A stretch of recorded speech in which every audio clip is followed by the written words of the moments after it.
सन्माननीय विचारमंच आणि विचारमंचाच्या समोरील आपण सर्व सन्माननीय भगवान महावीर जन्म कल्याणक सोहळ्याच्या निमित्त आयोजित आजच्या या व्याख्यानमालेमध्ये या वर्षीचं पहिलं पुष्प गुंफण्यासाठी मी आपल्या समोर उभी आहे. माफ करा की मी म्हटलं की मला लवकर बोलायचं आहे आणि आपण सगळे माझ्यासाठी खूप महत्वाचे आहात. फक्त माझी अडचण अशी आहे की खरात फाईल मधल्या काही महत्वाचे दुवे शोधायचे आहेत आणि त्या संबंधाने काही लोकांच्या सोबतची मीटिंग आहे सिन्नरला, तिकडे उशीर होईल म्हणून मी फक्त लवकर बोलायचं म्हटलं. बाकी आपण सगळेच माझ्यासाठी अत्यंत महत्वाचे आणि सन्माननीय आहात. या मंचावर उपस्थित असलेले अगदी आमचे प्रथमेशजी गीते असतील, दत्ताजी नाना असतील किंवा आमचे गायकवाड साहेब असतील, सगळी माणसं, अनिल कदमजी आहेत, शोभाताई आहेत, ताटियाजी आहेत, हे सगळेच लोक अत्यंत महत्वाचे आहेत, पूजनीय आहेत, सन्माननीय आहेत. या निमित्ताने हे बरोबर आहे की गौतम सुरानाजींनी आधी यशोमतीताईंना म्हटलं, यशोमतीताई मला वाटते हुशार निघाल्या, त्यांनी आधी सगळी माहिती घेतली आणि मग ठरवलं की यायचे का नाही. ते मला लक्षातच आलं नाही, कारण गौतम सुरानाजींनी असं काही माझ्यासमोर चित्र उभं केलं की म्हटलं हा क्या बात आहे, जायला पाहिजे. लक्षात आलं की नाही यार, हे काहीतरी वेगळंच चित्र आहे, कारण आता समोर बसलेले जवळपास 80% तर मला माझ्याच पक्षाचे लोक दिसत आहेत. पण तरीही असो, या सगळ्यांच्या मध्ये मंडळी, खरं तर एखाद्या राजकीय पक्षाच्या नेत्याला जेव्हा बोलायची संधी मिळते तेव्हा त्याने जिथे संधी मिळेल तिथे आपल्या पक्षाचा प्रचार प्रसार केला पाहिजे, असं राज्यशास्त्र किंवा चाणक्य नीती सांगते. असे खूप लोक असतात बघा, विषय कुठलाही असला तरी आपल्याच नेत्याचं दळण दळायचं असतं त्यांना. पण मला असं वाटतंय की बुद्धिजीवी माणसाने आपल्या बुद्धीशी प्रतारणा करू नये आणि त्याने महत्वाचे असे काही मुद्दे मांडले गेले पाहिजेत. आणि म्हणून मी गौतमजींना असं म्हटलं की हो, मी तुमच्याकडे येते, फक्त विषय मी सांगेन आणि मी त्या विषयावर बोलेन. आणि म्हणून मला असं वाटलं की मी अध्यात्म, राजकारण आणि भारतीय समाज या विषयावर माझं म्हणणं मांडावं. मला याची कल्पना आहे की इथे सगळ्या प्रसार माध्यमांच्या, सगळ्या वृत्तवाहिन्यांचे कॅमेरे लागलेले आहेत, त्यामुळे मी जे बोलणार आहे ते अत्यंत जबाबदारीने आणि त्याचं भान ठेवून मी मांडणी करणार आहे. पण मला असं वाटतं की माझी 25 वर्षातली जी काही चळवळीची बांधिलकी आहे त्याला स्मरून मी ही मांडणी केली पाहिजे. मुळात अध्यात्म म्हणजे काय, इथून जरा सुरुवात झाली पाहिजे. बरेच लोक आध्यात्मिक आणि धार्मिक या दोन शब्दात गल्लत करतात. काही लोकांना असं वाटतं की धार्मिक म्हणजेच आध्यात्मिक आहे. एक लक्षात घ्या, धार्मिक हे प्रचंड वेगळं आहे आणि आध्यात्मिक हे अजून वेगळं आहे. काही लोकांना असं वाटतं की सुषमा अंधारे या खूप नास्तिक आहेत. सुषमा अंधारे याच्यावर बोलल्या, त्याच्यावर बोलल्या. काही लोक माझ्या जुन्या क्लिप वगैरे दाखवण्यात धन्यता मानतात. मी आपल्याला सांगितलं पाहिजे की होय, मी काही विधानं केली, परंतु ते जेव्हा क्रॉप करून दाखवली गेली तेव्हा मला वाईट वाटलं, कारण मला असं वाटतं की मी खऱ्या अर्थानं स्पिरिच्युअल आहे, मी खऱ्या अर्थानं आध्यात्मिक आहे. स्पिरिच्युअलिटी माझ्याकडे आटोकॅट भरलेली आहे. ती कशी, तर स्पिरिच्युअल असणं, अध्यात्म जाणणं म्हणजे काय, तर अध्यात्म म्हणजे स्वतःचा शोध घेणं. अध्यात्म म्हणजे जिथे मीपणाची बाधा गळते, जिथे मी पण राहत नाही आणि मी कडून आम्हीकडे जाण्याचा प्रवास सुरू होतो, ते अध्यात्म असतं. अध्यात्म हे आत्मशुद्धी सांगतं की ज्याची आत्मशुद्धी होते. अध्यात्म कर्मकांडाला कधीही महत्व देत नाही. मी जेव्हा माझा एक वाक्य फार लोकांनी खूप वेळा वाजवलं, आई बसली, आई बसली, आई बसली. होय, ते वाक्य माझं आहे, पण ते कोणत्या परिप्रेक्षात आहे त्याचा मागचा पुढचा संदर्भच नाही काढला. आदिशक्ती आणि आदिशक्तीचं स्वरूप नक्की आपण मानलं पाहिजे. मी सुद्धा मानणाऱ्यांपैकी आहे. माझ्या घराचं कुलदैवत आदिशक्ती आहे. मात्र आदिशक्तीच्या आडून तुम्ही जर तुमची कर्मकांड करणार असाल तर मात्र मी ते मान्य करू शकत नाही. म्हणजे 10 दिवस आदिशक्तीची तुम्ही आराधना करणार आणि 10व्या दिवशी जर कोणी बकरं कापणार असेल आणि त्याचं बिल जर देवीवर फाडणार असेल तर ते मला अजिबात मान्य नाही. मी तितकी स्पष्ट व्यक्ती आहे. तुम्हाला मांसाहार करायचा आहे, तुम्ही बिनधास्त करा, पण तुम्हाला मांसाहार करण्यासाठी तुम्ही त्याचं बिल जर देवाच्या नावाने फाडणार असाल तर तुम्ही दांभिक आहात, असं माझं स्पष्ट म्हणणं आहे. मग तुम्ही आध्यात्मिक असूच शकत नाही. ही माझी स्पष्ट भूमिका आहे. त्यामुळे किंवा देव अंगात येणे, अंगारे, धुपारे, गंडे, दोरे यावर माझा विश्वास नाही म्हणजे नाही, हे मी पुन्हा एकदा स्पष्ट केलं पाहिजे. कारण मला वाटतंय माझ्यामध्ये आणि वंदनीय बाळासाहेबांमध्ये या एका गोष्टीत नक्की साम्य असेल की वंदनीय बाळासाहेब म्हणतात, माझा शब्द म्हणजे बंदुकीची गोळी, एकदा सोडली, पुन्हा शोधत बसत नाही मी इकडे पडली का तिकडे पडली. त्यामुळे मी माझ्या प्रत्येक शब्दावर ठाम असते. एकतर मी बोलताना खूप विचार करून बोलते आणि बोलल्यानंतर पुन्हा शब्द मागे घेत नाही. त्यामुळे मी माझी मांडणी करताना आध्यात्मिक असणं म्हणजे काय, तर आत्मशुद्धी करणं. आपला आत्मा शुद्ध असला पाहिजे. जे आपण म्हणतो ना, कुठे शोधिसी रामेश्वरन, कुठे शोधिशी काशी, हृदयातील भगवंत राहिला हृदयातून उपाशी. खूप लोक सांगतात की आम्ही खूप केलं बरं का, आम्ही 4 धाम केलो, हा देव केला, तो देव केला. तुम्ही सगळी देव केली असतील आणि तुमच्या पोटात जर लोकांच्या बद्दल एवढा मळ बसला असेल तर तुमच्या तेवढ्या सगळ्या देवधर्म करण्याला काहीही अर्थ राहत नाही. मुळात तुम्ही तुमचा आत्मा शुद्ध आहे का? संत संत तुकडोजी महाराज असं म्हणतात की नाही निर्मळ जीवन काय करील साबन, नाही निर्मळ जीवन काय करील साबन, नाही वसंत काळ काय करील पानफळ. म्हणजे काय की तुम्ही रोज सकाळी उठल्यावर लक्स लावताय, रेक्सोना लावताय, डव लावताय, लिरिल लावताय, काय वाटेल ती साबणं वापरताय, पण तुमचा आत्मा निर्मळ नाही, तुमच्या आत्म्यात इतरांच्या बद्दल कपटभाव, मत्सरभाव, द्वेषभाव भरलेला आहे, तर तुम्ही कधीही आध्यात्मिक असू शकत, त्याला काही अर्थच नाहीये. तुमच्या मनाची शुद्धी असली पाहिजे. हीच गोष्ट बुद्धिझम मधल्या आर्य अष्टांगिक मार्गामध्ये सांगितलेली आहे. सम्यक काया, सम्यक वाचा, सम्यक संकल्प, सम्यक समाधी, सम्यक अभ्यास, सम्यक आजीविका, की तुम्हाला तुमची आजीविका निवडण्याचा नक्की अधिकार आहे. तुम्ही तुमची रोजीरोटी निवडा, पण तुमची रोजीरोटी निवडताना जर दुसऱ्यांचे संसार उद्ध्वस्त होत असतील तर ते सम्यक असू शकत नाही. म्हणजे उदाहरणार्थ एखादा म्हणेल की नाही माझी रोजीरोटी कशात आहे, तर माझी रोजीरोटी ही मी मटक्याचा आकडाच लावतो, माझं मटक्याचं दुकान आहे. तुझी रोजीरोटी त्याच्यात मिळते, पण इतरांचे संसार उद्ध्वस्त होतात, त्याचं काय? त्यामुळे तुम्ही तुमची आजीविका निवडा, पण ती आजीविका निवडताना इतरांवर त्याला झळ लागणार नाही हे बघणे, हे आध्यात्मिक माणूस करू शकतो. आध्यात्मिक असणं आणि त्याला कर्मकांड जोडणं या वेगळ्या गोष्टी आहेत. आध्यात्मिक हे चिंतन, मनन यावरती काम करतं. या सगळ्या संबंधाने ज्ञानेश्वर महाराजांनी जो हरिपाठ दिला, त्या हरिपाठामधला 737 नंबरचा एक अभंग आहे. आता काही लोक म्हणतील बापरे ताई, तुम्ही तो आता अभंग विभंग सांगायला लागला, तुम्ही एकदम आम्हाला काहीतरी सत्संगात नेताय. काय होतं माहितीये का, जी माणसं खूप असं काहीतरी मोठा गंध लावतायत किंवा खूप माळा घालतायत, तीच माणसं खूप खरी धार्मिक आहेत असं आपल्याला काहीतरी वाटायला लागते. पण मला असं वाटतं की त्याच्यापेक्षा तुमचं आचरण काय आहे ते जास्त महत्वाचं आहे. तुमच्या आचरणात काय आहे ते. त्यात असं जेव्हा सांगितलं गेलं, म्हणजे 737 जो अभंग आहे त्या अभंगात जेव्हा सांगितलं की देवाची यद्वारी उभा क्षण भरी तेने मुक्तिचारी साधी येल्या, हरिमुखे म्हणा पुण्याची गणना कोण करी, असोनी संसारी जिव्हे वेगू करी, वेदशास्त्र उभारी बाह्या सदा, ज्ञानदेव म्हणे व्यासाची खुने, द्वारकेचे राणे पांडवा घरी. यातला एका शब्दाचा अर्थ हा अभंग खूप वेळा ऐकला असेल तुम्ही, पण याचा अर्थ कधी तुम्हाला माहित आहे का बघा. कारण आपल्याला बऱ्याच गोष्टींचा अर्थच माहित नसतो. आपण खूप म्हणतो आमचं घर खूप आध्यात्मिक आहे हो, पण आध्यात्मिक असणं म्हणजे काय? कारण हे एकदा कळलं की राजकारण काय ते कळेल, आणि अध्यात्म आणि राजकारणाची सरमिसळ झाली की भारतीय समाजाची कशी दुर्गती होते ते कळेल. म्हणून हे कळणं जास्त गरजेचं आहे. कारण बघा तुमच्याकडे बऱ्याच जणांना, आपल्याकडे गणेशोत्सव असतो, आपल्याकडे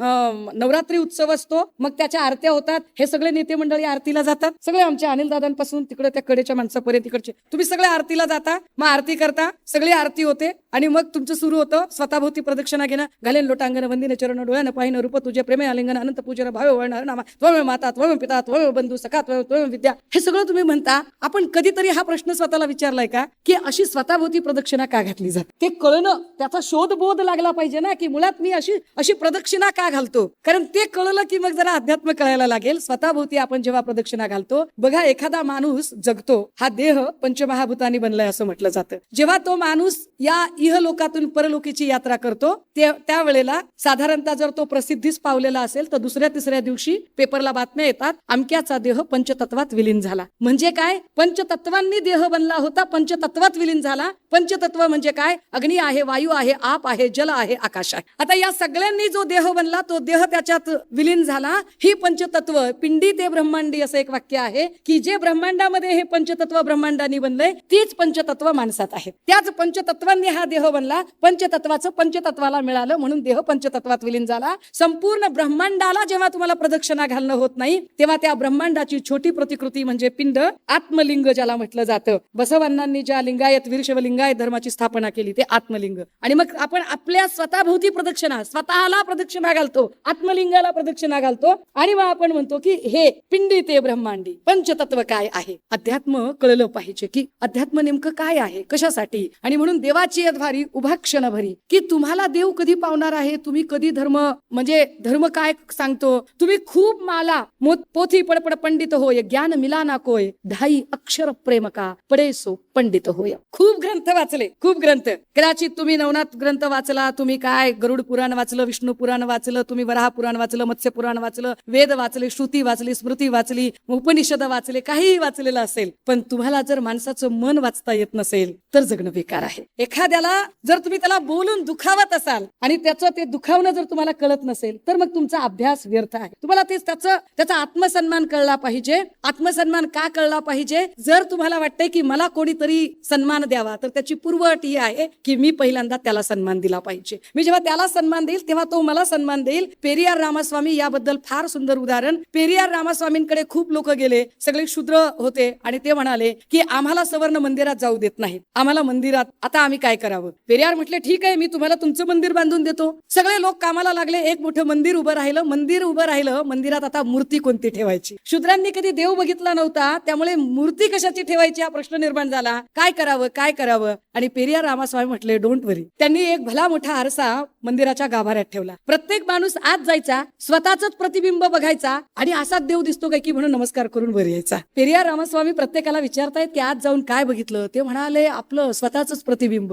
काय केलं? नमस्कार केला. एक्झॅक्टली तुम्हाला हे करायचंय. यालाच सेल्फ रिस्पेक्ट मुवमेंट म्हणतात, यालाच आत्मसन्मानाची चळवळ म्हणतात, की आधी तुम्हाला स्वतःला सन्मान तुम्ही स्वतः द्यायला शिकलात तर लोक तुम्हाला सन्मान देतील. मुळात तुम्ही सन्माननीय आहात. मी सन्माननीय आहे, मला सन्मान असला पाहिजे हे मी आधी मान्य करावं लागेल. मलाच जर माझ्या पाठीला रबर आहे असा मी जर कुठेही झुकत राहिलो तर लोक तुम्हाला झुकवतच राहणार आहे. आत्मशोध घेतला गेला पाहिजे. मला माझा आत्मशोध घेता येतोय का? मला माझा शोध घेता येतोय का? हे जास्त महत्वाचं. देवाची द्वारी उभा क्षण भरी तेने मुक्तीचारी साधी गेल्या. की खूप उपवास केले म्हणजेच देव पावतोय, खूप जप केला म्हणजे देव पावतोय, खूप मोठी पूजा मांडली म्हणजे देव पावतोय, खूप मोठा यज्ञ केला म्हणजे देव पावतोय, असं आहे का? तर या अभंगात सांगितलंय असं काही नाही. अभंगात म्हटलंय की देवाची द्वारी उभा क्षण भरी, जो क्षणभर उभा आहे पण मनापासून सरेंडर आहे, अत्यंत मनापासून सरेंडर आहे. तेने मुक्तीचारी साधी गेल्या. म्हणजे काय? त्याला 4 प्रकारच्या मुक्ती साधता येतात. तेने मुक्तीचारी, 4 प्रकारच्या मुक्ती. कुठल्या 4 प्रकारच्या मुक्ती आहेत? तर त्याच्यात पहिली मुक्ती सांगितलेली आहे समीपता, दुसरी सलोकता, तिसरी स्वरूपता आणि चौथी संयोज्यता.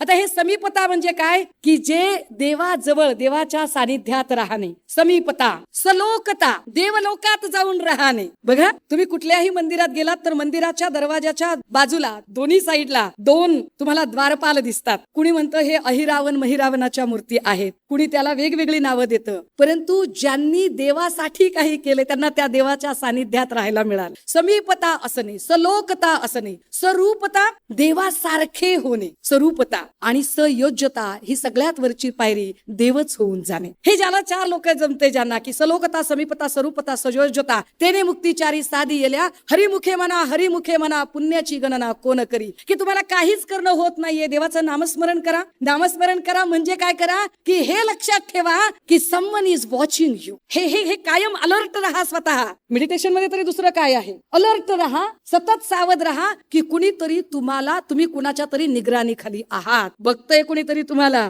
तुम्ही खोटं बोलताय का, तुम्ही चुकीचं वागताय का, तुम्ही चुकीचं करताय का. समवन इज वॉचिंग यू हे एकदा लक्षात आलं की मग आपल्याकडून चुकीचं घडणार नाही. आपण अलर्ट असलं पाहिजे की हरिमुखे म्हणा पुण्याची गणना कोण करी. असोनी संसारी जिव्हे वेगू करी. जिव्हे जीभ, की संसारात रमलेले आहात, तुम्हाला जाता येत नाहीये, 4 धाम करता येत नाहीये, कुठल्या पूजा पाठात जाता येत नाहीये, मोठ्या काही कथा सप्ताहात जाता येत नाहीये. पण असोनी संसारी, जरी संसारात आहात, जिव्हे वेगू करी, तुमची जीभ सतत चांगल्या गोष्टीचा ध्यास धरते. जिव्हे वेगू करी वेदशास्त्र उभारी बाह्या सदा. त्याच्यासाठी वेद आणि शास्त्र सुद्धा त्याच्या संरक्षणाला उभे राहतील. वेदशास्त्र उभारी बाह्या सदा. ज्ञानदेव म्हणे व्यासाची खोदे. द्वारकेचे राणे पांडवा, की द्वारकेचे राणे, की पांडव अगदी कुटियामध्ये राहिलेले आहेत तरीही द्वारकेचे राणे येतात, कारण अटळ विश्वास आहे. तो पांडवांना विश्वास आहे की आम्ही सत्याच्या बाजूचे आहोत, आम्ही नैतिक आहोत आणि आम्ही नीतिमान आहोत, तर नीतिमानाचा विजय होणार आहे. ही धारणा, स्वतःला हरवू न देणे, स्वतःला ढळू न देणे. काहीही झालं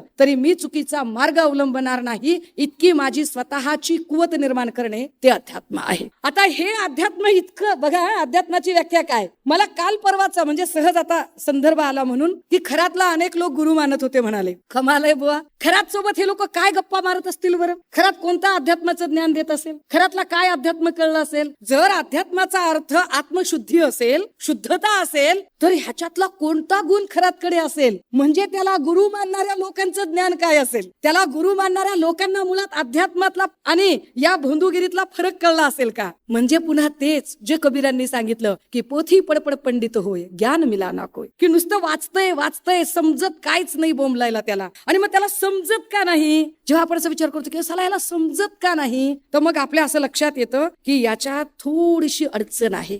काय अडचण आहे? मग जरा क्रांतिबा ज्योतिबा फुल्यांकडे जाऊया. फुल्यांनी निर्मिकाचा धर्म सांगितला. निर्मिकाचा धर्म म्हणजे काय? आणि फुले असं म्हणाले की मध्यस्थाची गरज नाही. तो आणि तुम्ही याच्यामध्ये थेट डायलॉग असला पाहिजे, मीडिएटर मीडिएटर नसला पाहिजे. मीडिएटरची गरजच नाही, मीडिएटरने घोळ घालून ठेवलेले आहेत. तुम्ही म्हणाल ताई समजलं नाही, जरा सोपं करून सांगते. बघा, जगाच्या पाठीवर किती प्रमुख धर्म? साधारण 5 धर्म. ठीक आहे, आपण एका धर्माच्या बाबत जरा बोलूया. समजा एक धर्म आहे इस्लाम धर्म. इस्लामचा अर्थ काय आहे? इस्लामची स्थापना केली ती मुहम्मद पैगंबर साहेबांनी. इस्लामचा पवित्र ग्रंथ आहे कुराण शरीफ आणि इस्लामचा अर्थ असा होतो पाक, पावित्र्य, शांती, इमान. शांतीने राहा, इमानदारीने राहा, न्यायपूर्ण राहा, ही कुराणची शिकवण आहे. तरीही काही संघटना आम्हाला अमुक एक गोष्ट सांगितली असं म्हणत चुकीच्या मार्गावर जातात. ते असं का करतील? याचा अर्थ सगळेच त्या मार्गावर जातात असं अजिबात नाही. पण काही लोक चुकीचा अर्थ लावतात आणि चुकीच्या मार्गाने जातात. त्यांना पाक, पावित्र्य, शांती, इमान कळत नाही. ते का कळत नाही? कदाचित इस्लामचा खरा अर्थ सांगायला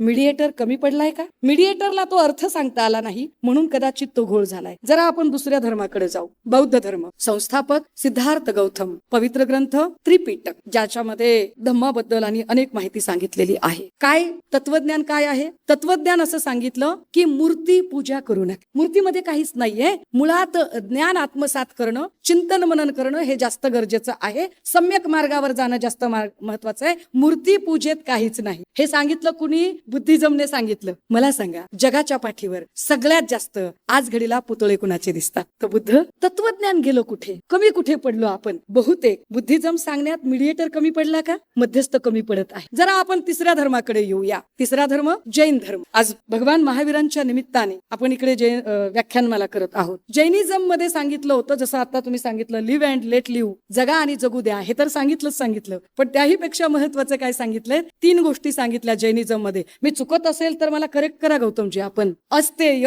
अपरिग्रह, ब्रह्मचर्य. अस्तेय, चोरी करू नका. अपरिग्रह, त्याच्या आधी मी जरा ब्रह्मचर्य सांगते. ब्रह्मचर्य म्हणजे लग्न करू नका असं नाही. तर ब्रह्मचर्याचा अर्थ सांगताना सांगितलंय की एका स्त्रीने एका पुरुषाशी, एका पुरुषाने एका स्त्रीशी इमाने इतबारे राहणे म्हणजे ब्रह्मचर्य. आणि अस्तेय म्हणजे काय? संपत्तीचा साठा करू नका. आज घडीला जेवढं लागतंय तेवढंच घ्या. कल की बात कल देखी जाएगी. संपत्ती साठवायची नाही. सांगितलं कुणी?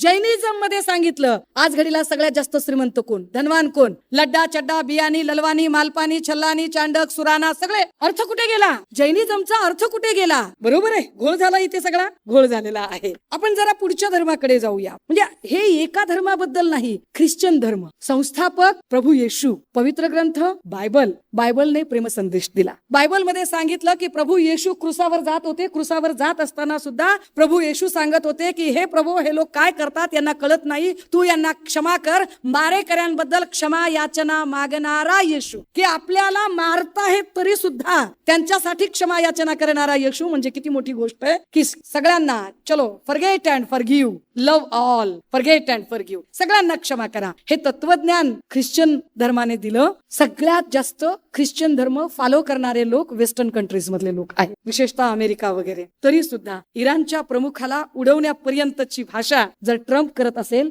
तर ट्रम्पला ख्रिश्चन धर्म कळला का? ट्रम्पला येशूची शिकवण कळली का? फार महत्वाचं आहे हे असं का होतं? हिंदू धर्मामध्ये पवित्र ग्रंथ, तसं सगळेच ग्रंथ पवित्र आहेत, पण त्यातली त्यात गीतेला प्रमाण मानलं जातं. गीतेमध्ये अनेक गोष्टी सांगितल्या. त्यात महत्वाची गोष्ट सांगितली, कर्मण्येवाधिकारस्य मा फलेषु कदाचन मा कर्म हेतु फलस्वाहा संभवामी युगे. सांगितलं त्याच्यामध्ये की कर्म करत राहा, निष्काम काम करा, फळाची अपेक्षा करू नका. आणि त्यातच सांगितलं की ईश्वराचं अस्तित्व सगळीकडे आहे. जळी, स्थळी, काष्टी, पाषाणी सगळीकडे ईश्वर आहे. ईश्वर माझ्यात आहे, ईश्वर तुमच्यात आहे, ईश्वर या ध्वनिक्षेपकात आहे, ईश्वर या टेबलात आहे, ईश्वर या मुलामध्ये आहे, ईश्वर या सगळ्या खुर्च्यांमध्ये, टेबलामध्ये, समईमध्ये, पडद्यामध्ये, लाईटीमध्ये, त्या कॅमेऱ्यांमध्ये सगळीकडे ईश्वराचं अस्तित्व आहे. रोम रोम में राम बसे है. जर रोम रोम में राम बसे है हे तत्वज्ञान खरं असेल तर राम अमुकच ठिकाणी जन्माला म्हणून वाद घालणं किती बरोबर असेल? तत्वज्ञान केलं कुठे? हे सगळं जेव्हा आम्ही अभ्यासतो तेव्हा असं लक्षात येतं की धर्म आणि सर्वसामान्य माणूस यांच्यामध्ये असलेले मुल्ला, मौलवी, पुजारी, पंडित, पादरी, बडवे यांनी धर्माचा कदाचित खरा अर्थ आमच्यापर्यंत पोहोचू दिला नाही. मध्यस्थांनी घोळ घालून ठेवलेला आहे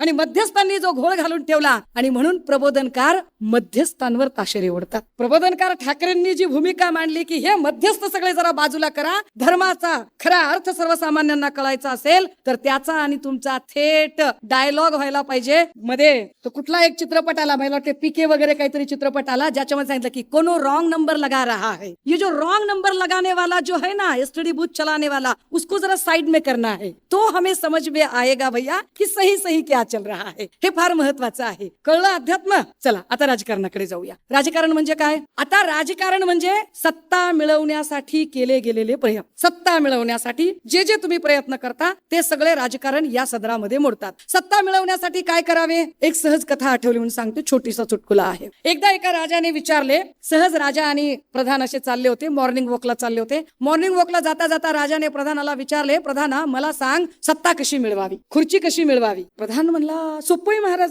म्हणजे काय महाराज सोपं आहे? म्हणला काही नाही, फक्त तुम्हाला लोकांची सहनशक्ती वाढवता आली पाहिजे, सत्ता मिळते. राजा म्हणला काय येडा समजायला का बे मला तू? मी तुला विचारतोय की सत्ता कशी मिळवावी आणि तू मला सांगतोय की लोकांची सहनशक्ती. तो म्हणला हो महाराज हेच खरंय. अरे काय खरंय म्हटला? अरे सत्ता कशी मिळवावी म्हटल्यावर तू काय सांगायला पाहिजे मला? तू सांगायला पाहिजे महाराज शहराच्या सगळ्या चौका चौकामध्ये आपले बॅनर लागले पाहिजे. आपल्या सोबत किमान आपल्याकडे हमर, रेंज रोव्हर, काही नसेल तर किमान स्कॉर्पिओ सारखी, सफारी फॉर्च्युनर सारखी गाडी असली पाहिजे. 2-4 गाड्यांचा ताफा असला पाहिजे. 5-50 हुजरे मुजरे सोबत असले पाहिजे. 2-4 गुंड असले पाहिजेत. त्यांच्याकडे सोने से कम नाही और खोने का गम नाही असे डुप्लिकेट सोन्याचे सगळे चोकर बिकर त्यांच्या गळ्यात असले पाहिजे. कडे विडे हातात घातले पाहिजे. उगाच हा हू करणारे असले पाहिजे. ह्याच्यातलं त्यांना बूथ कॅप्चरिंग करता आलं पाहिजे. त्यांना डबल वोटिंग करता आलं पाहिजे. मतदार याद्या डुप्लिकेट करता आल्या पाहिजेत. त्यांना ईव्हीएम हॅक करता आलं पाहिजे. हे सगळं करता आलं पाहिजे. साला तू ह्याच्यातलं काहीच सांगितलं नाहीस मला आणि तू म्हणतो की लोकांची सहनशक्ती वाढवली पाहिजे. तो म्हणला हो महाराज लोकांची सहनशक्ती वाढवता आली पाहिजे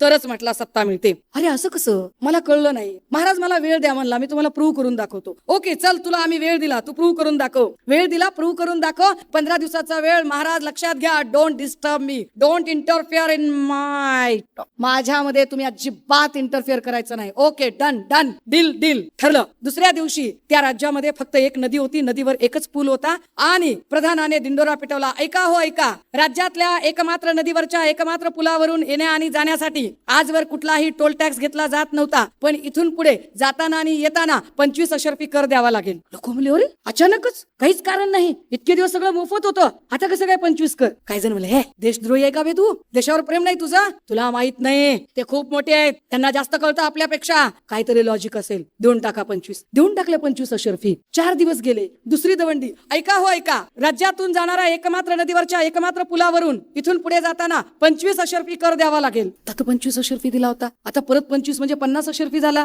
कशासाठी द्यायचा? काही लोक म्हणले छे प्रश्न विचारायचे नाही, ते कोण आहेत? ते विश्वगुरु आहेत, प्रश्न विचारायचा नाही अजिबात. ते लोककल्याणासाठी आहेत. काहीतरी चांगला विचार केला असेल, तेच काहीतरी चांगले दिवस घेऊन येणार असतील, त्यांच्याकडे काहीतरी प्लॅन असेल मोठा. लॉजिक असतं, काही बोलायचं नाही. त्यांनी जे सांगेल ते करायचं. त्यांनी दिवे पेटव म्हणलं दिवे पेटवायचे, थाळी वाजव म्हणलं थाळी वाजवायची, काही बोलायचं नाही, गप्प बसायचं एकदम, अजिबात बोलायचं नाही मध्ये मध्ये. काय करणार? चला 50 अशर्फी कर देऊन टाकला. 50 अशर्फी. आता तिसरा. 4 दिवसांनी परत एक दवंडी. ऐका हो ऐका, राज्यातल्या एकमात्र नदीवरच्या एकमात्र पुलावरून इथून पुढे जाताना 75 अशर्फी कर आणि जाताना आणि येताना थोबाडात जोडा मारून घ्यायला तयार राहावं. म्हणले अरे हे काय पद्धत आहे? म्हणजे एक वेळ 75 अशर्फी कर इथपर्यंत ठीक आहे, हे तोंडात जोडा कळते का? म्हणजे अरे ते कोण आहेत? अरे ते नॉन बायोलॉजिकल नेते आहेत. मजाक आहे का? कोण आहेत ते? त्यांनी सांगितलंय, ऐकलं पाहिजे आपण. असं कसं म्हणताय तुम्ही? केलं पाहिजे ते.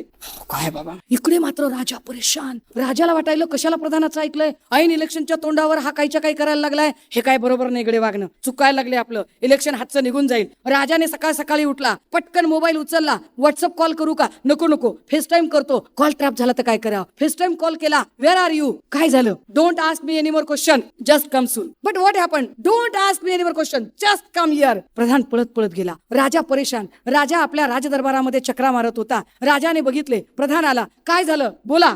गवाक्षातून बघ. गवाक्ष खिडकी. गवाक्षातून बघ. बघ बघ. अरे समोरनं कोण येत आहे? समोरनं भला मोठा माणसाचा जप्ता. तू मला अडचणीत आणलेला आहे. राजा परेशान. महाराज डोंट वरी, मैं हूं ना. अबे तू आहेस म्हणून तो घोळ झाला. डोंट वरी, मैं हूं, मी सगळं काही सॉल्व्ह करेल. बघता बघता जथ्था जवळ आला. महाराज म्हणले मी काही भेटणार नाही. प्रधान म्हटला काळजी करू नका, मी बाहेर जातो, लोकांना शांत करतो, निवडक लोक घेऊन फक्त मध्ये येतो. प्रधान बाहेर गेला. सगळ्या लोकांना म्हटला काय झालं? लोक म्हणाले महाराजांचा विजय असो, आम्हाला महाराजांशी बोलायचे. प्रधानाने सांगितलं इथली एक शिस्त आहे, असं चालणार नाही. आपण सगळे दक्ष आणि शिस्तप्रिय लोक आहोत, त्यामुळे असं काही चालणार नाही. निवडक लोकांनी आलं पाहिजे. निवडक लोक तुमचं डेलिगेशन करा. एक शिष्टमंडळ तयार झालं. शिष्टमंडळाला घेऊन प्रधान आत आला. 4-5 लोकांचं ते शिष्टमंडळ. त्यातला एक जण म्हणाला महाराजांचा विजय असो. महाराज परेशान, काय झालं? महाराज आज्ञा असावी. मी बोलू का? बोला. महाराजांना शंका होती की काय विषय असेल. इतक्यात तो बोला, महाराज आपल्या राज्यातला एकमात्र नदीवरचा एकमात्र पूल आहे. त्या एकमात्र पुलावरून वाहतूक आतापर्यंत मोफत होती. पण महाराज 10 दिवसापूर्वी प्रधानांनी 25 अशर्फी कर लावला. राजाने प्रधानाकडे दात ओठ खात बघितले. इतक्यात दुसरा म्हणाला, महाराज काही हरकत नाही, तुम्ही निर्णय घेतलाय म्हटल्यावर काहीतरी महत्वाचंच असेल. आम्ही द्यायला तयार झालो म्हणजे आम्ही देऊन टाकलं. मग काय अडचण आहे? दुसरा बोलायला लागला, महाराजांचा विजय असो. महाराज आम्ही 25 अशर्फी द्यायला तयार झालो, पण प्रधानांनी लगेच पुढच्या 2 दिवसानंतर 50 अशर्फी कर म्हटला. आता मात्र महाराजांचा चेहरा थोडासा लालबुंद होत होता. तितक्यात तिसरा म्हणाला, महाराज हरकत नाही, हरकत नाही. तुम्ही म्हणजे काय, तुम्ही विश्वगुरु, तुमच्या बोलण्याला काहीतरी लॉजिकच असणार आहे. असं कसं? महाराज आम्ही 50 अशर्फी द्यायला तयार झालो, पण काय? इतक्यात पुढचा माणूस बोलायला लागला, महाराजांचा विजय असो. महाराज अगदी 2 दिवसापूर्वी प्रधानाने सांगितलं 75 अशर्फी कर द्यावा लागेल आणि जाताना आणि येताना तोंडात जोडा मारून घ्यायचं. आता महाराजांचा चेहरा पांढरा फटक पडला. बीपी लो होत होता. महाराजांना टेलिप्रॉम्प्टर शिवाय काही बोलायला जमत नव्हतं. महाराज परेशान झाले होते. काय करावं कळेना महाराजांना. इतक्यात महाराजांनी बघितलं तर त्या सगळ्या डेलिगेशनचा भोरक्या म्हणला, महाराजांचा विजय असो. महाराज 75 अशर्फी द्यायला काय हरकत. आम्ही 75 अशर्फी पण दिल्या, पण महाराज ते तोंडात जोडा. आता मात्र महाराज परेशान, आता काय करायचं याच्यावर? तोंडात जोडा मारायचं लॉजिक काय, काय उत्तर काय द्यायचं? पण बिचारे कार्यकर्ते म्हणजे काय ते म्हणले, महाराज ते तोंडात जोडा मारायचं आम्हाला कल्पना आहे. महाराज म्हणले, तुम्ही काहीच चुकीचं सांगू शकत नाही. तुम्ही कोण? तुम्ही विश्वगुरु. अहो तुमच्या एका शब्दावर युद्ध बंद होतात म्हणजे काय विषय आहे का तिथे? काय हा बस पापाने बोलावर वर रुकवा दे, विषयच नाही काही. पण महाराज आता महाराज ते तोंडात जोडा मारण्यासाठी आमची फक्त एकच विनंती आहे, जायच्या आणि यायच्या मार्गावर जोडा मारणारा माणूस एकच आहे. फक्त इतकीच विनंती आहे, जायच्या मार्गावर एक आणि यायच्या मार्गावर एक असे 2 जोडे मारायला ठेवा म्हणजे संपलं. महाराज बघायला लागले. प्रधान म्हणला, काय जमलं का? महाराजांना की लोकांची सहनशक्ती वाढवता आली पाहिजे. रांगा कितीही लागल्या तरी ज्याला लोकांची सहनशक्ती वाढवता येते त्याला सत्ता मिळवता येते. त्याने जर म्हटलं की मी नोटबंदी करणार, तुम्ही हो म्हटलं पाहिजे. लॉजिकच नाही. रांगेत थांबा एटीएमच्या, काय बिघडत नाही. काही असलं तुम्हाला रांगेत थांबून तुमची सहनशक्ती वाढवली जाते. जितकी तुमची सहनशक्ती वाढेल तितका त्यांचा सत्तापट चालत राहील. इतकं साधं राजकारणाचं लॉजिक आहे. राजकारण म्हणजे काय? सत्ता मिळवण्यासाठी केले गेलेले प्रयत्न. पण मग सत्ता म्हणजे काय? आपण म्हणतो सत्ता पाहिजे, सत्ता पाहिजे. अरे पण सत्ता म्हणजे काय? तर सत्ता म्हणजे इतरांचे निर्णय प्रभावित करण्याची क्षमता. सोपं करून सांगते, या बायकांना कळावं असं. घरामध्ये आपण सहज बोलताना म्हणतो की सासूची सत्ता आहे किंवा नवऱ्याची सत्ता आहे. म्हणजे काय? की स्वयंपाक तुम्ही करणार आहात, पण भाजी कोणती करायची याचा निर्णय ते ठरवतात, म्हणजे सत्ता त्यांची आहे. तुमचा निर्णय प्रभावित करण्याची क्षमता. प्रशासकीय अधिकारी एखाद्या योजनेची अंमलबजावणी करतात, पण ती योजना कशी चालवायची हा निर्णय मात्र जे घेतात ते सत्ताधारी असतात. निर्णय प्रभावित करण्याची क्षमता म्हणजे सत्ता, आणि सत्ता मिळवण्यासाठी केले गेलेले प्रयत्न म्हणजे राजकारण. आता अशा राजकारणाचा आणि अध्यात्माचा काय संबंध आहे? 3ऱ्या टप्प्यापर्यंत आलो आपण. ठीक आहे. हे राजकारण आणि अध्यात्म याची सरमिसळ होतीये का? तर नाही. मुळात तुम्ही ज्याला अध्यात्म आणि राजकारणाची सरमिसळ म्हणताय ते अध्यात्म नाहीच आहे. ते अध्यात्माच्या नावाखाली चाललेले सगळे कर्मकांड आहे. त्या कर्मकांडाला अध्यात्म म्हणण्याचा सगळा घोळ चाललेला आहे. कारण मी एक सहज उदाहरण म्हणून सांगते. मी खूपच वेळा मी उत्तर प्रदेशमध्ये गेले. मी खूप वेळा वाराणसीमध्ये गेले. म्हणजे आता जो गंगा कॉरिडॉर झालेला आहे तो कॉरिडॉर होण्याच्याही खूप वेळा आधी गेलेली आहे. जेव्हा ती मस्जिद आणि ते मंदिर एकत्रच होतं, त्या मस्जिदला अजिबात कुलूप नव्हतं. जेव्हा कित्येक मुस्लिम मुलं नैवेद्य खाण्यासाठी तिकडे त्या मंदिराच्या समोर पण बसलेली असायची, किंवा मंदिरातली कित्येक पोरं त्यांचं काम संपलं की खेळायला मस्जिदीच्या आवारात यायची. मी तेव्हापासून तिथं अनेक वेळा गेलेली आहे. गंगा आरतीला खूप वेळा गेलेली आहे. मी म्हटलं की मी आस्तिक आहे. आता हे सगळं जेव्हा आपण बघत होतो तेव्हा आता यावेळेला जेव्हा गंगा कॉरिडॉर झाला आणि मी काही कारणाने यावेळेला प्रचाराच्या वेळेला मी गेले होते वाराणसीला, तर मी एका सकाळी चहा घ्यायचा म्हणून एका रिक्षावाला म्हटलं, दादा जरा ठेले की चाय पिला मिलची. तर मी म्हटलं, दादा कैसे लग रहा है, ये लोग तो बहुत बड़ा कॉरिडॉर बना रहे हैं. न शिकलेल्या माणसाला खरं अध्यात्म कळलं होतं. तो माणूस म्हणतो, क्या बात करने का बहन जी, ये इतने बड़े हो गए क्या कि ये राम को लाएंगे? राम ने जिन सबको लाया है ये बोल रहे कि हम राम को लाने वाले हैं, इतने तो ये बड़े नहीं है. वो म्हटलं, हे कॉरिडॉर काय, ये पगला गए हैं. बोलते हैं कि राम की सुरक्षा करने वाले हैं, ये इतने बड़े हो गए ढोंगी पाखंडी कि ये राम की रक्षा करेंगे भला? अरे राम तो पूरे जगत की रक्षा करते हैं. जगत की रक्षा करने वाले राम को मोदी जी कहत है कि हम उनकी रक्षा करेंगे. ये तो बड़ा पाखंड है जो हमसे नहीं सहा जाएगा. ही फॅक्ट आहे. हे किती वाईट आहे की मुळात आपण अध्यात्माच्या बद्दलही बोलताना मी असं म्हणते की मी फार रिलिजियस नसेल, पण मी स्पिरिच्युअल आहे. मी स्पिरिच्युअल आहे म्हणजे काय, तर माझं असं म्हणणं असतं की सगळं जर देवाने निर्माण केलंय, असं तुमचं म्हणणं आहे ना, सगळं देवाने निर्माण केलंय. पानं फुलं देवामुळे आहेत, नदी वाहते देवामुळे, डोंगर दर्या सूर्यप्रकाश किरण, अचानक चालता बोलता माणूस गपगार होतो, तो त्याच्या जी सुपर कॉस्मिक पॉवर आहे त्या सगळ्या गोष्टींमुळे. जर सगळं त्याने निर्माण केलंय तर त्यानेच निर्माण केलेलं त्याला देण्यात काय हशीलय बरं. मी तुला 5 रुपयाचे पेढे वाहतो, मी तुला बकरं वाहतो, किंवा मी तुला काय मुकुट वाहतो, मी तुला डॉलर वाहतो. जर सगळं त्यानेच तयार केलेलं आहे तर त्यानेच तयार केलेलं त्यालाच देण्यात कसली मोठी गंमत आली आहे, कदाचित आपल्याला अजूनही नीट कळलेलं नाही. मग जर त्याला द्यायचंच असेल तर त्याला काय आवडेल, तर जे त्याने निर्माण केलेलं नाही ते त्याला द्यायला आवडेल. म्हणजे काय, तर तुमच्या अंतरीचा भाव, तुमच्या अंतरीचा भाव तुम्ही त्याला देऊ शकताय का, ते जास्त महत्वाचं आहे. परंतु जेव्हा इथल्या काही राजकारणी लोकांना कळलं की अध्यात्माच्या नावावर भारतीय समाज व्यवस्थेतली माणसं ही अतिशय मृदू होऊन जातात, मग ते का म्हणून प्रश्न विचारत नाही. धर्मकार्य आहे म्हटलं की आपण प्रश्नच विचारत नाही. कोणी वर्गणी जरी मागायला आला तर आपण त्याला चटकन देऊन टाकतो, आपण प्रश्न विचारत नाही. का म्हणून, का कशाला बाप, धर्माचं काम आहे, आपण पैसे देऊन टाकतोय. हे का म्हणून जेव्हा लोक प्रश्न विचारत नाहीत, लोक मेंदूच वापरत नाहीत, ही गोष्ट जेव्हा राजकारण्यांच्या लक्षात आली तेव्हा त्यांनी धर्माचं मार्केटिंग करायला सुरुवात. मुळात धर्म ही मार्केटिंगची गोष्ट नाही, धर्म हा आचरणाचा विषय आहे. धर्म कधीच मार्केटिंगचा विषय असू शकत नाही, धर्म आचरणाचा विषय आहे. मात्र दुर्दैवाने भारतीय जनता पार्टीने धर्म हा मार्केटिंगचा विषय करून टाकला. किती मार्केटिंग कराल, एवढी मोठी, म्हणजे अक्षरशः 22 जानेवारीला जेव्हा राम मंदिराची स्थापना होत होती तेव्हा सगळ्या वर्तमानपत्रांना ज्या जाहिराती आल्या त्या जाहिरातींमध्ये मोठीच्या मोठी मोदींची प्रतिमा आणि छोटी प्रभू श्रीरामाची प्रतिमा, आणि मोदी प्रभू श्रीरामाला आपल्या बोटाला धरून त्यांच्या घरी नेत आहेत. अरे म्हणजे तुम्ही देवासाठी आवास योजना आणताय का, काय तुम्ही काय सिद्ध करू इच्छिताय. तुम्ही चक्क धर्माचं मार्केटिंग करता आणि लोक यावर प्रश्न विचारत नाही की धर्म नावाची गोष्ट तुमच्या 4 भिंतीच्या आत असली पाहिजे. आपण कधीही या गोष्टीचा विचार केला नाही का. 70 वर्षात तुम्ही काय केलं, 70 वर्षात तुम्ही काय केलं, तुम्हाला बिलं फाडायलाच तयार आहेत तुम्ही. 70 वर्षात काय केलं, अरे भाऊ 70 वर्षात तू प्रश्न विचारायला जिवंत राहायला हे काय कमी आहे का. हा साधं गणित आहे ना. लक्षात घ्या, एक कोरोनाची लस त्यांनी दिली, एक कोरोनाची लस दिली आणि त्याची एवढी जाहिरात केली की कोरोनाच्या सर्टिफिकेटवर मोदीचा फोटो छापून यायला लागला. अरे काँग्रेसच्या काळात 14 लशी फुकट मिळाल्या, 14 लशी, 1-2 नाही.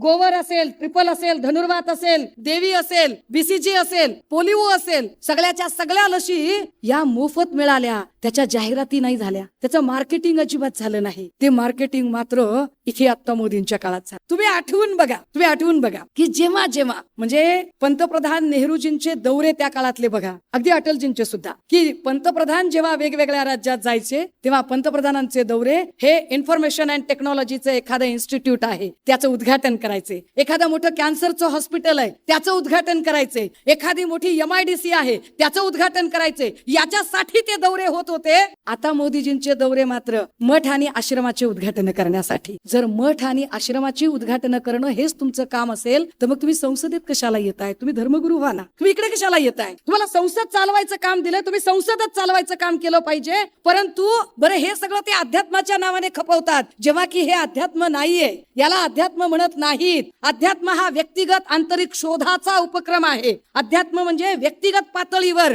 स्वतःला चिंतन म्हणत करत स्वतःचा आत्मशोध घेण्याची ती प्रवृत्ती आहे. तुम्ही जे करताय, आणि अध्यात्म हे स्वार्थ नाहीसा करतं, स्वार्थाकडून ते राष्ट्रार्थाकडे नेतं, परमार्थ राष्ट्रार्थाकडे नेतं. तुम्ही मात्र स्वार्थाकडेच नेताय. मी मी मी मी मैं और कहा मैं. जब मैं छोटा था, मला प्रश्न पडतो कुठे कुठे होते हे. जब मैं छोटा था मेरा राजस्थान से बहुत गहरा रिश्ता है. बरं आपण मान्य केलं. मेरा उड़ीसा से बड़ा गहरा रिश्ता है. पश्चिम बंगाल से जुड़ी मेरी एक याद है. छत्तीसगढ़ में मेरी एक बचपन. अरे कुठं कुठं दादा, और कुठं कुठं. आणि लोक म्हणतात काय अलौकिक आहे. नाही, हे अलौकिक नाही, हे आध्यात्मिक नाही, हा भामटेपणा आहे, हा भामटेपणा आहे. आणि या भामटेपणाची सवय भारतीय समाजाला त्यांनी लावली, कारण त्यांना माहित आहे की लोकांची सहनशक्ती जोपर्यंत आहे तोपर्यंत सत्ता चालू शकते. पण सहनशक्ती त्यांची वाढवण्यासाठी त्याला धर्माचा मुलामा दिला जातो. मुळात धर्म इतका कमकुवत असू शकत नाही. दादा हो, जगातला कुठलाच धर्म तिरस्कार शिकवत नाही, जगातला कुठलाच धर्म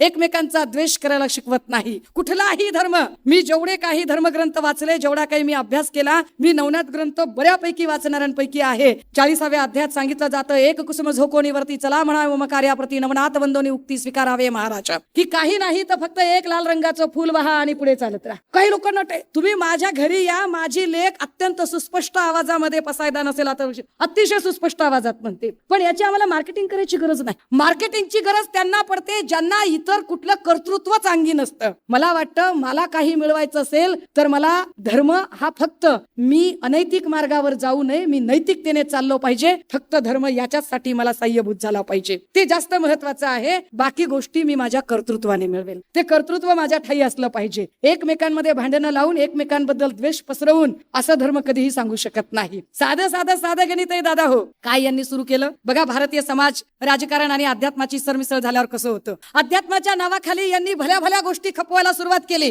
राणे राणा हे काय जगताप बिगताप ही जी सगळी यांच्यात एक रस्सीखेच सुरू झाली. तू जास्त विखारी बोलू शकतोस का, मी जास्त विखारी बोले, किती विखारी आपण बोलू शकतो. मग त्यांनी सांगितलं नो बिंदी नो बिझनेस. काय धंदा आहे राव हा, नो बिंदी नो बिझनेस. आम्ही मुस्लिमांच्या सोबत कुठलेही संबंध ठेवणार नाही. नका ठेवू, आम्ही थोडीच त्याला रील करायला आमच्या घरी बोलवलं होतं. आम्ही कुठे बोलवलं, आम्ही नाही रील बनवले त्याच्यासोबत, अजिबात नाही. आम्ही रिअल लाईफ मध्ये जगणारी माणसं आहोत. तुम्ही काय कुणाला सांगताय मुस्लिमांच्या सोबत मुस्लिमांच्या दुकानातून काही खरेदी करू नका. सांगणार कोण, तो माझा कोकणातला भाचा. आता त्याची अडचण काय झाली माहितीये का, माझ्या भावाला टाइमच मिळाला नाही त्याला संस्कार द्यायला. माझा भाऊ बिचारा राजकारणात बिझी होता. हा, इतका बिझी झाला माझा भाऊ की त्याला वेळच मिळाला नाही त्या भाच्यांना काही संस्कार द्यायला आणि त्याला लॉजिकल विचार करायला. लॉजिकने विचार केला पाहिजे ना, थोडा तरी तर्कशक्ती लावली पाहिजे. कुठल्याही मुसलमानांकडून आम्ही काहीच खरेदी करणार नाही, नको करू. पण सगळ्यात आधी त्याची सुरुवात कुठून कर, आखाती देशांकडून आम्ही तेल घेणार नाही, एकदा ठामपणे सांग. जमतंय का बघ. काय बोलताय, कुठे बोलताय. अरे हे विश्वची माझे घर ज्या संप्रदायाने सांगितलं, वसुधैव कुटुंबकमची संकल्पना ज्यांनी सांगितली, आता विश्वात्मके देवे येणे वाग्यत्ने तोषावे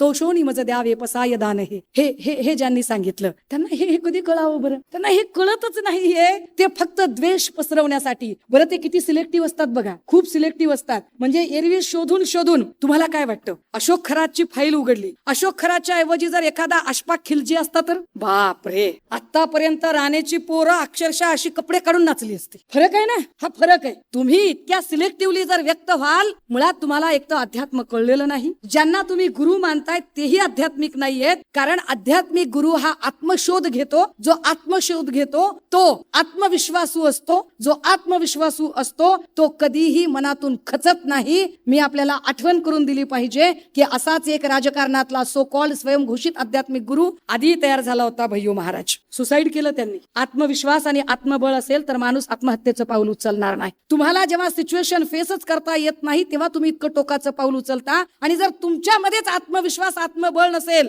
तर तुम्ही लोकांना कसा आत्मविश्वास देणार आहात. आणि तुम्ही तो देऊ शकत नसाल तर तुम्ही कसे आध्यात्मिक गुरु आहात. होय, माझे आध्यात्मिक गुरु संत कबीर आहेत. मला कबीरांनी खूप चांगल्या गोष्टी शिकवल्यात. कबीर आणि माझ्यामध्ये माझे आजोबा होते. माझे आजोबा माझे गुरु आहेत. कारण कबीरांनी शिकवलं, गुरु गोविंद खडे आगे लागू काके पाय, जिसने मिलाया गोविंद से वो गुरु सोनी हाय. की माझ्या समोर एकाच वेळेला जर ईश्वर आणि गुरु दोघे थांबले असतील तर आधी मी कुणाच्या पाया पडू, तर आधी मी माझ्या गुरुच्या पाया पडेल. कारण हा ईश्वर आहे, याची ईश्वर म्हणून ओळख मला माझ्या गुरुने करून दिली. त्यामुळे गुरु माझ्यासाठी आधी महत्वाचा आहे. दादा हो, तथागत गौतम बुद्ध असतील किंवा भगवान महावीर असतील, तसा दोघांचा काळ बऱ्यापैकी सारखा. दोघांच्या कधी कधी काही मुद्रा बसण्याच्या सुद्धा सारख्या दिसतात. दोघांनीही अहिंसा ही महत्वाची मान. राजकारणात अध्यात्म असलं पाहिजे हा पहिल्यांदा जो विचार आला तो स्वामी विवेकानंदांकडून आला. 1893 ला शिकागोच्या धर्म परिषदेमध्ये बोलताना जी नैतिकता त्यांच्या ठाई असते की जेव्हा प्रत्येक जण सभ्य स्त्री पुरुष हो असा उल्लेख करतात तेव्हा स्वामीजी असं म्हणताहेत, माझ्या बंधूंनो आणि भगिनींनो, तो वारसा, ती संस्कृती, तो विचार आपण आजही जपला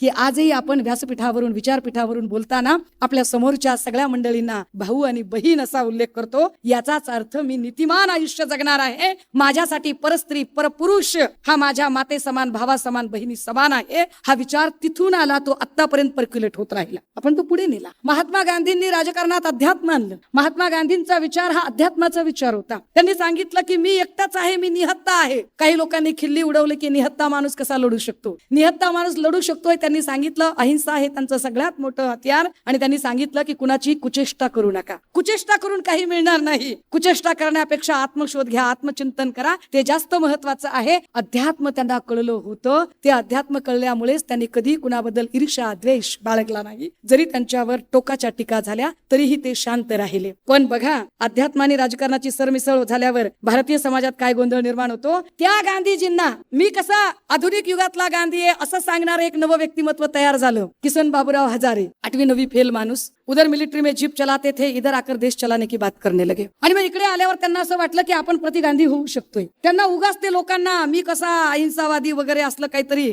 म्हणजे अध्यात्म कळलंच नाहीये. कारण अध्यात्मात इतरांची कुचेष्टा होत नाही. पण किसन बाबूराव हजारे कुचेष्टा करण्यात पटाईत. कुचेष्टा कुणाची केली नाही त्यांनी. जेव्हा शरद पवार साहेबांवर एका माणसाने हल्ला केला त्यावेळेला कुचेष्टेने हजारे म्हणतात एकही मारा ही कुचेष्टा आहे. त्यांना अध्यात्म कळलं नाही, त्यांना गांधीही कळले नाही. मुळात अध्यात्म कळणं ही फार वरची पायरी आहे. आता अशा सगळ्या हजारेंसारख्या लोकांना जेव्हा कळलं की भारतीय समाज प्रचंड भावनिक आहे, भारतीय समाज लिगसीच्या प्रेमात आहे, भारतीय समाज व्यवस्थेमध्ये इथे एक्सपेरिमेंटल टूल पेक्षा इमोशनल टूलवर जास्त काम होतं. इथे एक्सपेरिमेंटल टूल नाही, इमोशनल टूलवर काम केलं जातं. तेव्हा हे इमोशनल टूल आपण कसे हस्तगत करू शकतो. आणि मग त्यांनी एक जाहिरात काढली, मै भी अन्ना तू भी अन्ना अब तो सारा देश है अन्ना. लोक लागले टोप्या फिरवायला, मै भी अन्ना तू भी अन्ना. सोचा नाही किसीने रातोरात टोप्या पसरल्यात कशा काय देवा. एका रात्रीत टोप्या येतात कशा दिल्लीपासून गल्लीपर्यंत. विचार नाही केला गेला. विचारच केला गेला नाही की लोकपाल नावाची कल्पना ही स्वीडिश कल्पना होती. स्वीडनमध्ये ही ॲम्ब्युड्समन नावाची कल्पना जी इकडे आली होती आणि त्यात असं सांगितलं होतं आपल्याकडे पहिल्यांदा एक आयोग आला होता, होरा आयोग. ज्या होरा कमिशनने सांगितलं होतं राजीव गांधीजींच्या काळात की वर जर 1 रुपया मंजूर केला तर खाली 15 पैसे येतात, 45 पैसे कुठे जातात माहित नाही. या 45 पैशाचा हिशोब शोधायचा असेल तर लोकपालाची संकल्पना असली पाहिजे.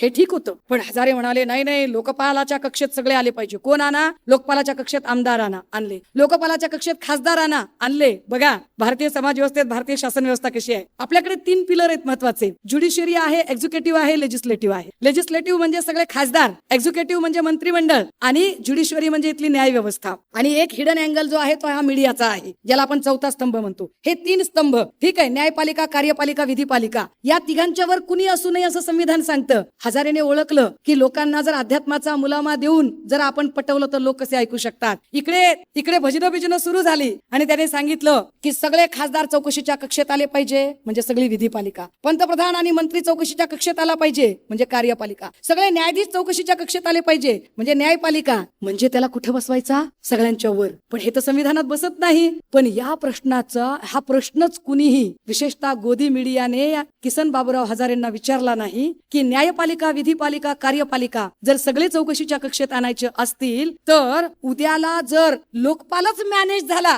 आणि त्यानेच करप्शन केलं तर त्याला कुणाच्या चौकशीत आणायचं? त्याचं उत्तर काय आहे? त्याचं उत्तरच नव्हतं त्याच्याकडे. सोल्युशन काहीच नव्हतं. त्याला जेवढी भाजपाने किंवा अजून कोणी काय काय जे सांगितलं होतं तेवढं केलं गेलं. आता मात्र अण्णा हजारे एकाही विषयावर बोलत नाही. एवढे सगळे प्रश्न असताना गॅसची टंचाई झाली, डिझेलची टंचाई झाली, खराबचं काय झालं, बदलापूरला काय झालं, एवढ्या सगळ्या महिला मुली का बेपत्ता आहेत याच्यावरती काही बोललं पाहिजे. एका चकार शब्दानं बोललं जात नाही. अडचण कुठे तयार होते आणि इमोशनल लोक अशा लोकांना फॉलो करतात तेव्हा. आणि इमोशनल लोक का फॉलो करतात? ते ब्लाइंडली फॉलो करतात आणि म्हणून त्याला आपण ब्लाइंड फॉलोअर किंवा अंधभक्त असो म्हणून. हे सगळे अंधभक्त, ज्या अंधभक्तांना का हा प्रश्नच विचारता येत नाही, जे का म्हणून प्रश्न विचारत नाहीत. आणि जोपर्यंत तुम्ही का म्हणून प्रश्न विचारत नाही तोपर्यंत ना देशाचा विकास होतो ना तुमचा आत्मविकास होत. अमुक एक गोष्ट का घडते आणि कशी घडते हे विचारता आलं पाहिजे. हा प्रश्न विचारण्याची तयारी असली पाहिजे. सगळे अंधभक्त म्हणतात बरं का, सगळे अंधभक्त बघा, सगळे अंधभक्त म्हणतात कोरोनाच्या काळामध्ये वारी कशी काय बंद केली, वारी चालू ठेवायला पाहिजे होती. अरे जिथे माणसांचा संपर्कच नसला पाहिजे असं सांगितलं गेलं होतं तिथे वारी कशी असते. पण महाराष्ट्राचा प्रतिनिधी म्हणून महाराष्ट्राचे मुख्यमंत्री स्वतः गाडी चालवत तिथपर्यंत गेले. त्यांनी विठू माऊलीचं, रखुमाईचं दर्शन घेतलं. 2.5 वर्ष काम केलं. अंधभक्त म्हणाले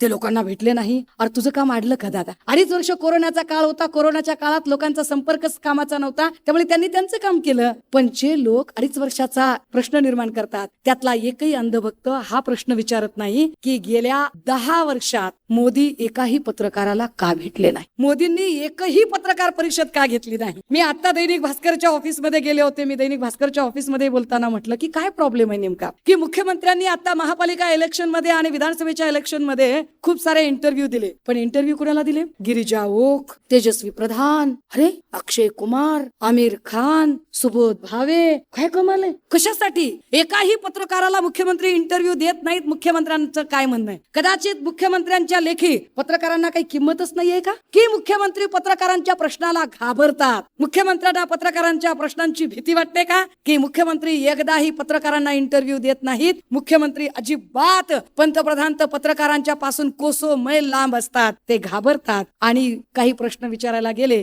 की लगेचच अध्यात्माचं आवरण घेऊन लपू पाहायला लागतात. हे जे लपणारे लोक आहेत, जे अध्यात्माच्या नावाखाली ज्यांना अध्यात्म कळलेलं नाही आणि जे पाखंडपणा करत आहेत. कोण तो माणूस? एक महाराज आला बघा. महाराष्ट्राच्या संस्कृतीवर अतिक्रमण सुरू झालं. उत्तरेतले लोक इकडे येऊन अतिक्रमण करायला लागले. जे आम्ही विठोबा रखुमाई ज्ञानबा माऊलीचा आम्ही जयघोष करणारी माणसं, सगळे उत्तर भारतीय इथं येऊन कथा सांगायला लागले. इथल्या कीर्तनकारांचा संकोच करून तिकडची लोक येऊन इथं आम्हाला शानपण सांगायला लागली. कुणीतरी एक महाराज आला आणि तो चिठ्ठी वाचून सांगायला लागला, कुणाचं भविष्य काय, कुणाचं काय झालं ते बागेश्वर, कुणाचं काय झालं ते. कमाल आहे. पण त्याला हे माहित नाहीये की आम्हाला गॅस कधी मिळणार आहे, ते आम्हाला डिझेल कधी मिळणार आहे. त्यांना नाहीये, त्याचं उत्तर देता येत नाही. एक कुणीतरी मोठं कुंकू लावणारा माणूस, तो आमच्या तुकोबारायांच्या बद्दल बोलायला लागतो, तो आमच्या तुकोबारायांची पायमल्ली करायला लागतो. त्याला तुकोबारायाचे किती कळलेले असतात, त्याला काय तुकोबारायांच्या बद्दलची माहिती असते, आमचं वारकरी संप्रदाय त्याला काय माहिती असतो. पण तो इथे येतो, तो बोलतो आणि त्याला राजमान्यता देण्यासाठी नेते त्याच्या जवळ येतात. नेते तिथे जाऊन थांबतात. एकदा नेते तिकडे गेले की नेत्यांना सामान्य जनता आयकॉन मानत असते. नेते तिथे गेलेत म्हटल्यावर सामान्य जनता येते. सामान्य जनतेचा जथ्था बघितला की नेत्यांना वाटतं या भक्तगणांना आम्ही मतदार म्हणून कसे परावर्तित करू.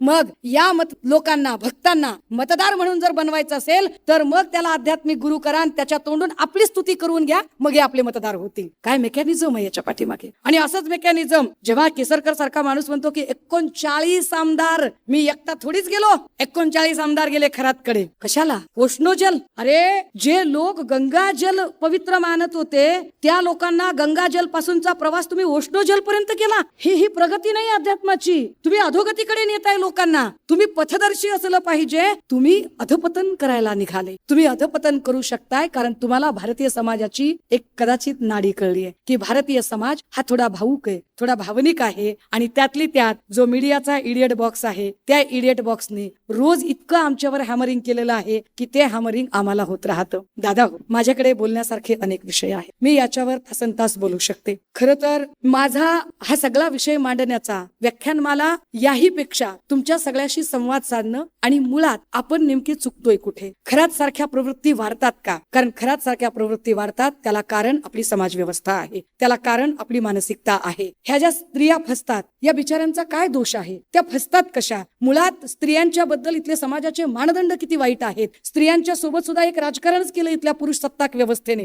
ज्या पुरुष सत्ताक व्यवस्थेला वाटलं की सगळे निर्णय फक्त पुरुषांच्याच अधीन असले पाहिजे, त्यांनी बायकांच्या सोबत एक राजकारण केलं. राजकारण काय की स्त्रीची तुलना ही जमिनीशी केली. जमीन बघा, जमीन जर जिरायती असेल तर तिला किंमत नसते. जमीन जर उपजाऊ नसेल तर तिला मार्केटमध्ये किंमत नाही. जमीन जर बागायती असेल, फळबागा उपजणारी जमीन असेल तर तिला मार्केटमध्ये किंमत असते. अगदी तसंच स्त्री जर तिची प्रजनन क्षमता नसेल तर तिला सामाजिक सण समारंभामध्ये किंमत नाही. ज्या स्त्रीला मूलबाळ होत नाही तिला सामाजिक सण समारंभामध्ये किंमत नाही. मग जिला मूल होतं, जिची प्रजनन क्षमता आहे, तिला सामाजिक सण समारंभामध्ये किंमत. मग तो ऍक्सेप्टन्स मिळवण्यासाठी सामाजिक सगळ्या सण समारंभामधली ती स्वीकारार्हता मिळवण्यासाठी ती धडपडते मूल होण्यासाठी. मग प्रगत वैद्यकशास्त्रातले IUIS, IVF असेल यासारख्या महागड्या ट्रीटमेंट कदाचित तिला परवडत नाही. मग ती त्याच्यातला एक शॉर्टकट शोधते. तो शॉर्टकट असतो गंडे दोरे अंगारे धुपारे. हे असले गंडे दोरे अंगारे धुपाऱ्याचा शॉर्टकट शोधला की मग असल्या खरात सारख्या लोकांचं फावत राहतं आणि माणसं त्यांच्या कच्छपी लागतात. अशा वेळेला गरज असते